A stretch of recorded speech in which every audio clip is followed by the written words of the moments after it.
9:30 a.m. Time to get my day started.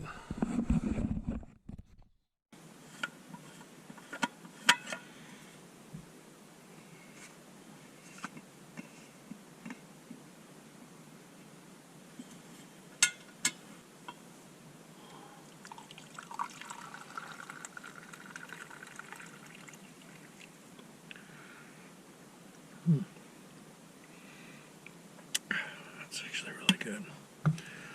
Very hot. It'll be a long day today. There's some pretty good boulder fields to navigate through, and I've never tackled those, and they're not covered in snow. So it's 3:30. I'm gonna have some coffee, take care of a few other things, and start making our way up.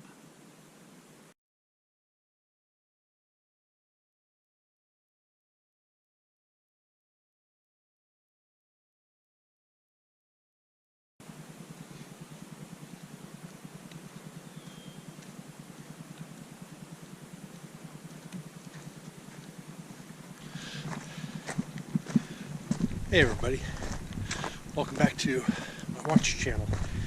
Today I am in central Washington, and I just left the trailhead at the Marble Mountain Snow Park. What am I doing? Well, that's the trailhead for the winter climbing route from Mount St. Helens. Going to be making the attempt for the summit today. Well, why am I doing that? I'll show you here in a minute. I got a new watch, and I figured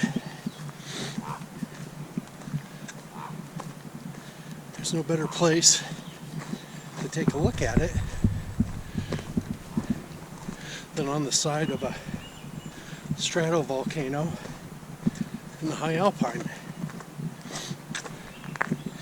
We're making our approach through the forest now.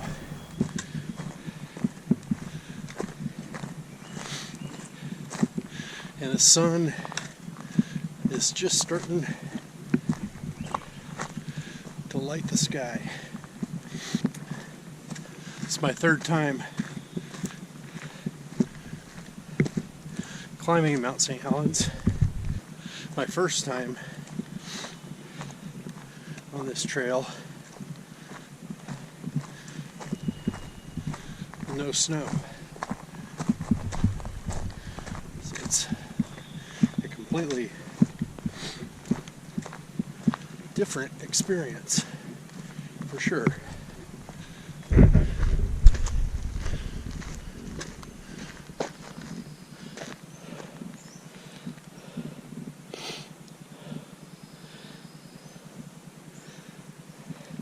Jump some milk.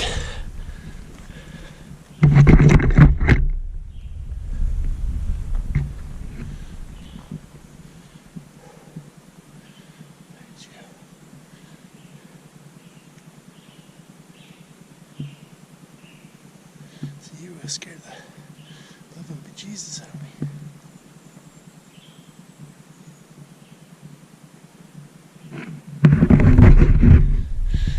That's cool. There's a benefit of being up here. Nice weather. Get some wildlife. First view of the mountain.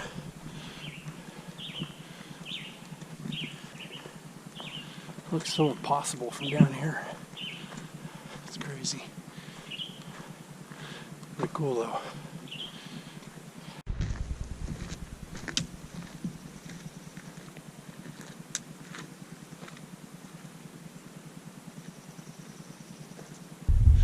So what am I doing here today? Well, you already read the title, so you know why I'm here. Figured it'd be a good spot to take a look at a new watch I picked up. Pagani Design PD1692.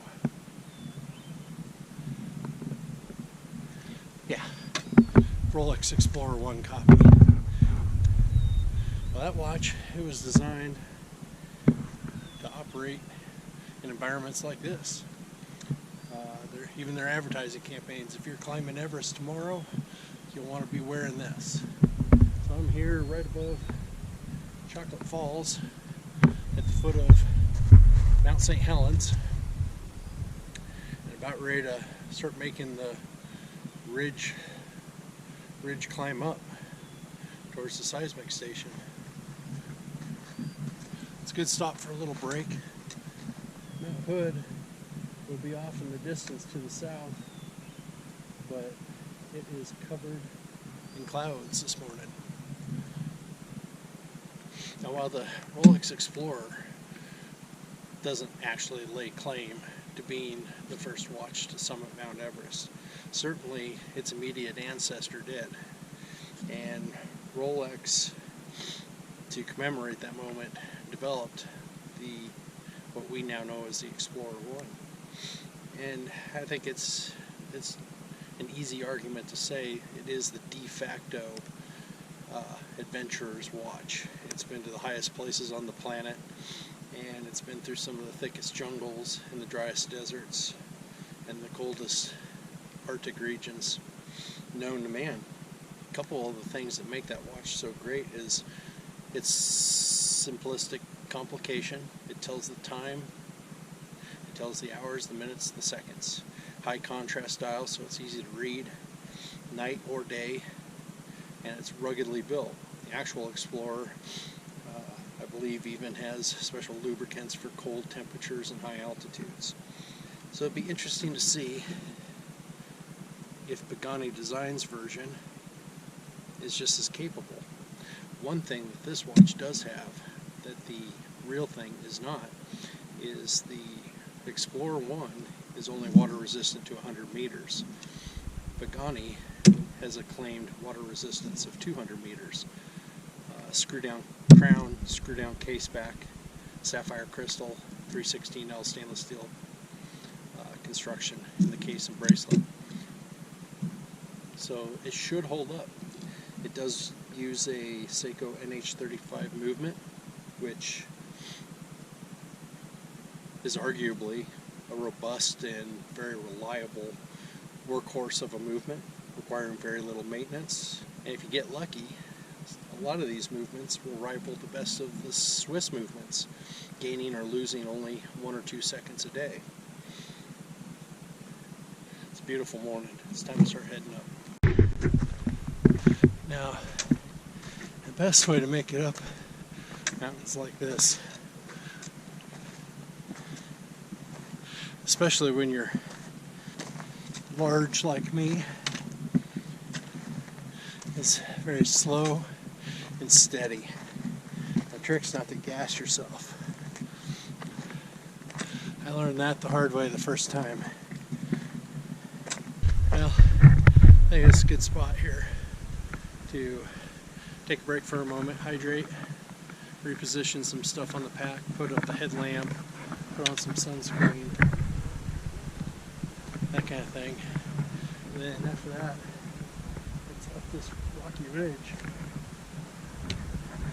all the way up to the top.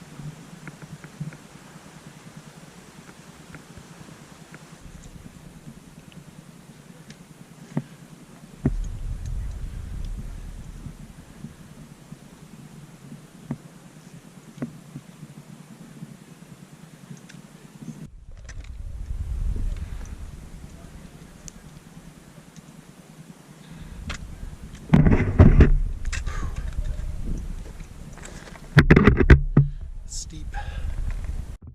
I think I'm finally breaking out above the clouds here. I'm just 100 feet or so below the seismic monitor. I'm going to take a good long break there, refuel, and then it's a 2,000 foot slog to the rim. See if I can get her done this time. Pagani is doing well. Just peachy keen. I've been dragging it across razor sharp lava rock and everything, so just getting a little wear and tear on wind's picking up a little bit, and that's helping. The air was so stagnant this morning. Good views for days. Alright, we'll see you right up there. Yep. Alright, everybody. Well, keep on climbing.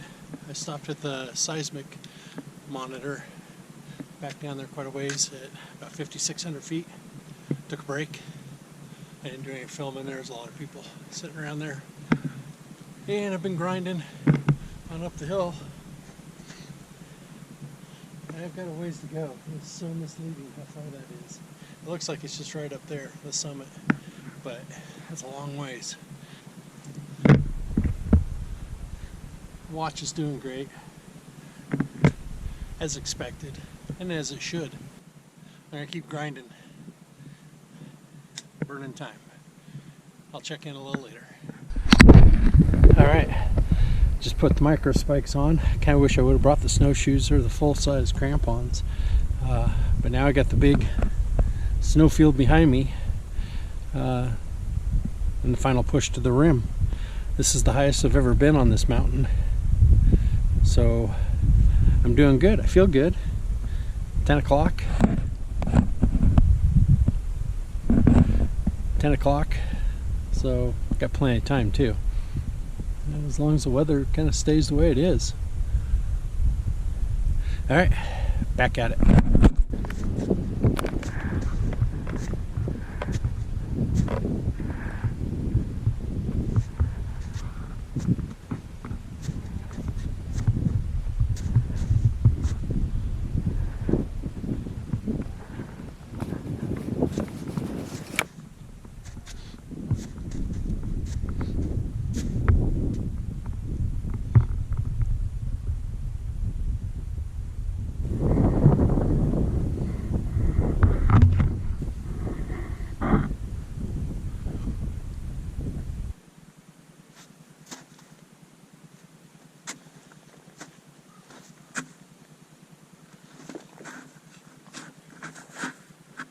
Well, I am about ready, I think, to make the summit ridge, or the crater rim.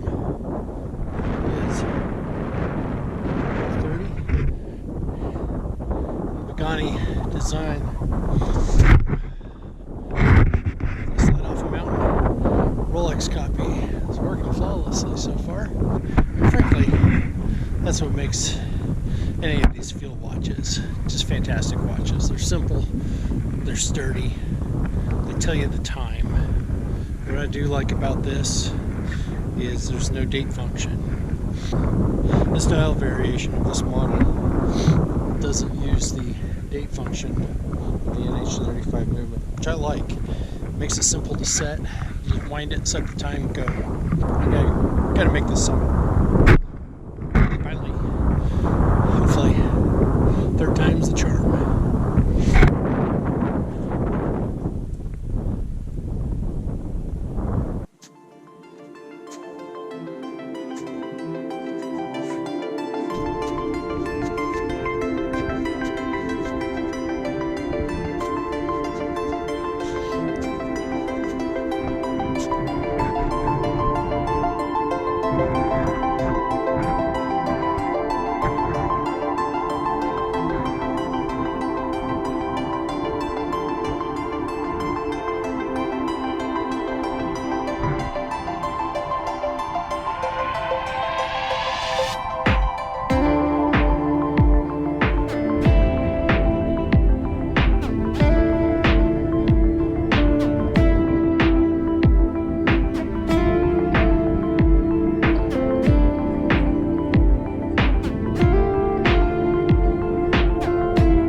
little mountaineering info.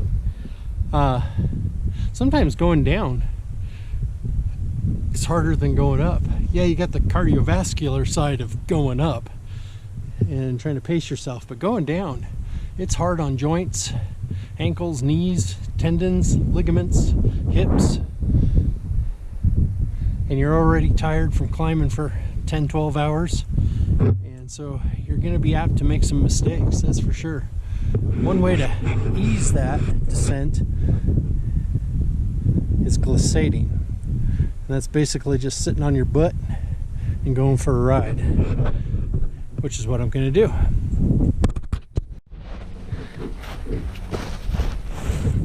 Alright, one thing you got to watch out for though in the late season like this, glissading, are rocks poking up.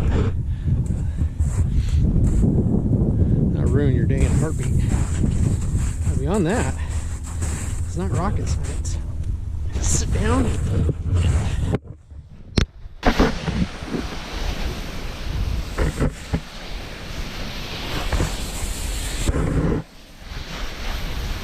Woo!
So I was thinking I should probably go over a couple specs real quick while I'm here on the mountain.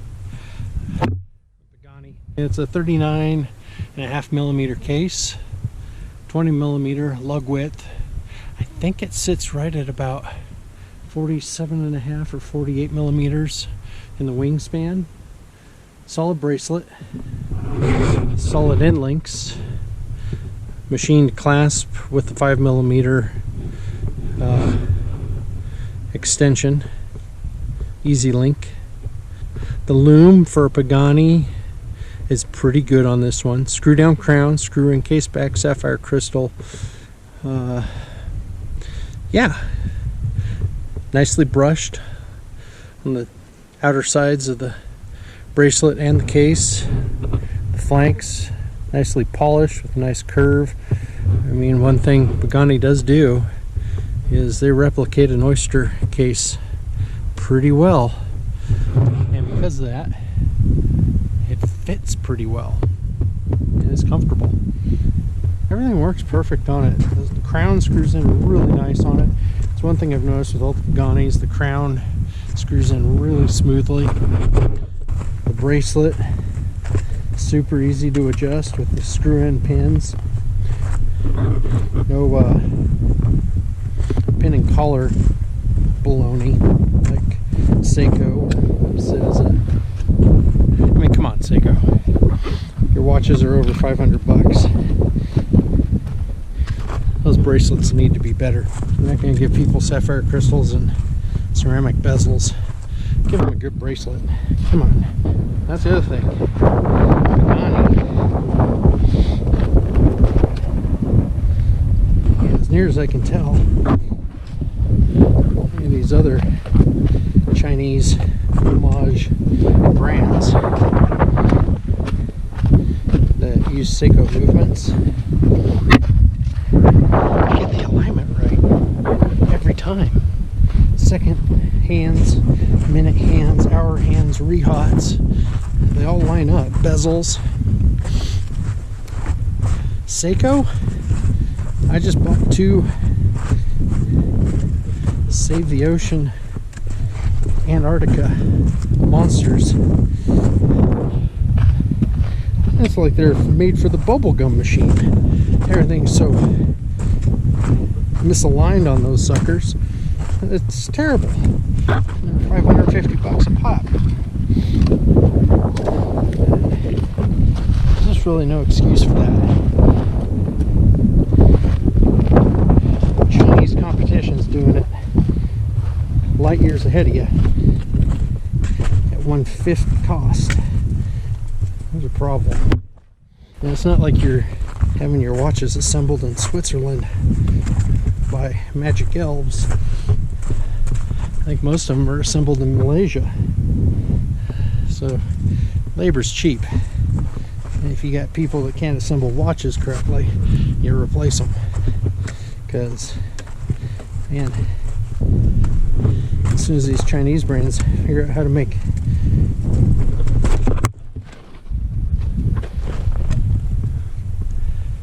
their own unique designs,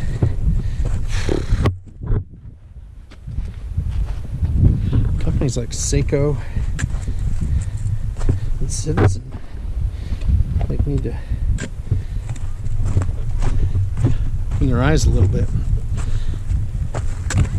I like the Pagani. I don't like that it's a straight up out and out copy of a different brand. It's one thing if they're copying out of production models, vintage stuff. I'd say that's fair game. But to copy stuff that's currently offered in the original designing manufacturer's catalog, that's a little icky to me. We're not a replica, we're not counterfeit. We aren't trying to deceive anyone, but it does have that knockoff feel. When you look down at it, you see a Rolex Explorer I, but you know it's not. Little thoughts on Pagani Design. I like it. It's a solid field watch. I wish it wasn't a direct copy of the Rolex Explorer I. That being said, that particular model, Pagani Design, offers like half a dozen different dials. Several of them are original, so, which I do have. My final thoughts, you know, it doesn't matter if you have a $15 watch, $130 watch, $500 watch, or $10,000 watch. Get a watch. Get outside, go somewhere, bang it up, scratch it up, create some memories with it. And then at that point, it won't matter how much the watch cost you. It was there with you through a hardship, through a fun time, through a special event, through a once-in-a-lifetime thing. And it's got the scars and the dings to prove it. And believe me, if you pass on the watch to someone someday, those stories will mean just as much to them, if not more, than they do to you. So get a watch, get outside, go adventure with it. What a day. 7:30. Well, about wrapping up this Mount St. Helens climb. Finally got to the summit. I tell you what, I'm going to feel it in the knees tomorrow. I think it's in the neighborhood of, will be 12 miles when I get back to the car here. Okay, everybody, I hope you enjoyed this. Thanks for watching. Do appreciate it. And I will see you all in the next one.